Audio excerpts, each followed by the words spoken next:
عمران خان که خر له هم ټیکټ ورکي او بیډ یې نه خوي نو هغه به ګټي. نو بیا زړه او کرپټ سیاستدانان ولي سپریم کورټ فیصله وکړه، حکم راغی چې الیکشن چې کوم دی د دوو صوبو دا دی په لسکم سلو ورځو کې یعنی په 90 ورځو کې وشي.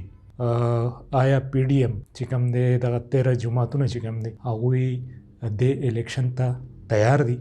او د سوات ټول ایم ان ایز یا ایم پی ایز چې کوم دی د پاکستان تحریک انصاف هغه دا وخت په سوشل میډیا د کرپشن د الزاماتو سره مخ دي. آیا اعلی قیادت چې کوم د پارټۍ دی هغوی به په دې باندې په سنجیدګۍ سره غور کوي که نه دا الزامات به تش د سوشل میډیا در حده پورې وي؟ نن به مونږ په دې اهم ایشوز باندې خبرې کوو. السلام علیکم، زما نوم مظفر شاه دی او تاسو ګورئ زمونږ فیسبوک او یوټیوب چینل. څنګه چې تاسو ته معلومه ده سپریم کورټ چې کوم دی د هغې آرډرز راغلل او حکم راغی چې په دوو صوبو کې کم پنجاب او پښتونخوا چې کوم دی په هغې کې دی لسکم په 100 ورځو کې دننه الیکشن وشي، ځکه چې زمونږ آئین چې کوم دی هغه همدغه وایي. په دغې فیصله کې 3 ججان چې کوم دی هغوی دغه فیصله د دغه سره متفق ول او 2 ججان چې کوم دی هغوی پکې اختلافي نوټ لیکلی دی. د دغې سره چې کوم دی دا بینچ چې کوم دی دا د 2 ججانو چې د هغې نه 2 ججان مخکې هغوی معذرت کړی. آیا پی ډي ایم چې کوم دی یا 13 جماعتي اتحاد چې کوم دی هغوی به اوس په دغې سپریم کورټ چې کوم آرډرز دی کوم حکم دی په دې باندې عمل درآمد کوي او په 90 ورځو کې به دننه دغه الیکشن وکړی شي؟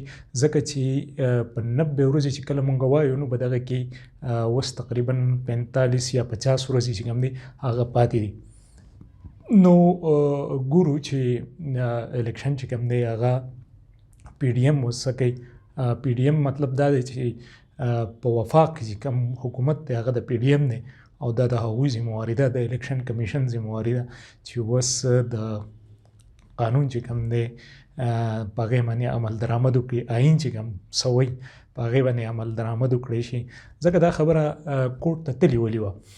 کورټ ته دا ځکه تللې ده چې د پښتونخوا اسمبلي ماته شوه، د پنجاب اسمبلي ماته شوه، خو بیا چې کوم دی نو په هغې باندې دغه 90 ورځو کې چې کوم آئین وایي چې تاسو به الیکشن کمیشن چې کوم دی هغه د دې ذمهوار دی چې هغه په 90 ورځو کې دننه الیکشن انتظامات وکړي او الیکشن یقیني جوړ کړي.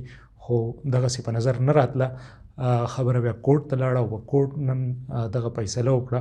پرون دغه فیصله محفوظ شو او نن په 11 بجې سهار دغه اعلان وکړی شو چې دا الیکشن چې کوم دی په 2 صوبو کې دا دی په 90 ورځو کې دننه وکړی شي. د دې سره یو دویمه او اهم ایشو چې کوم دا هغه دا ده چې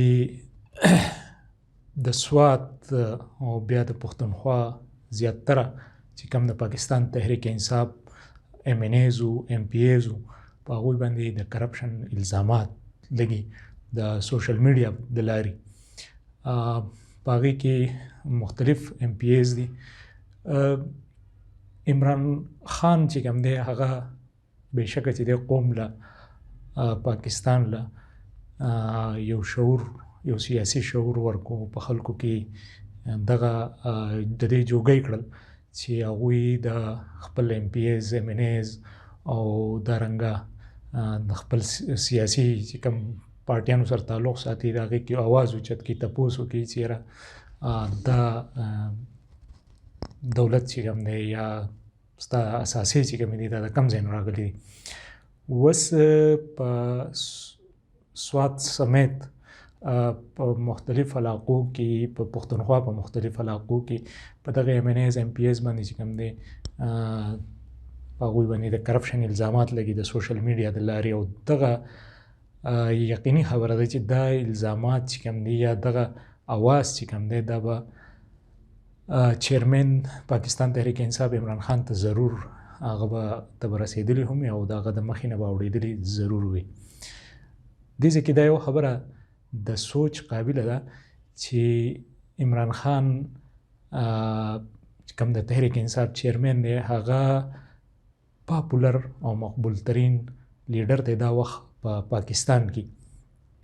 نو که پرس کا زمونږ د سروې مطابق، زمونږ د ذرایع مطابق، که هغه دلته کې هر سړي له خپل د پارټۍ ټیکټ ورکړي او نښه یې بیډ وي، نو په دې کې هېڅ شک نشته چې هغه به کامیابېږي. ځکه چې دغه ایم پی ایز یا دغه ایم این ایز چې کم کامیاب شوي مخکې هم، نو دا مخکې چا د دوی څه سیاسي کیریر نشته، دا چا نه پیژنده.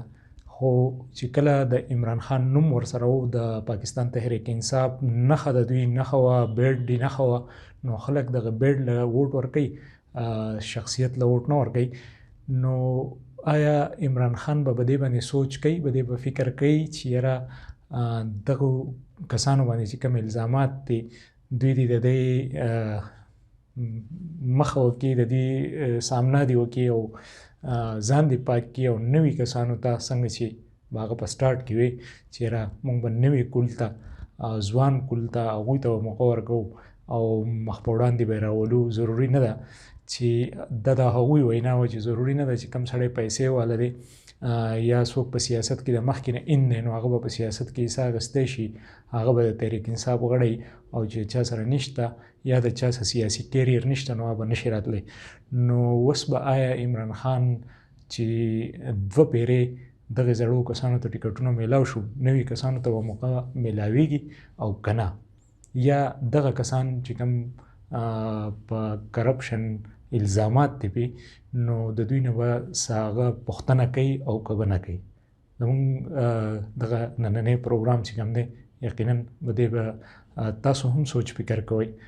د تحریک انصاف چې کوم پارټي کارکنان دي هغوی به پې هم ضرور سوچ کوي. تر یو بل پروګرام پورې ماله اجازت راکوئ. د تل پاتې خدای پامان.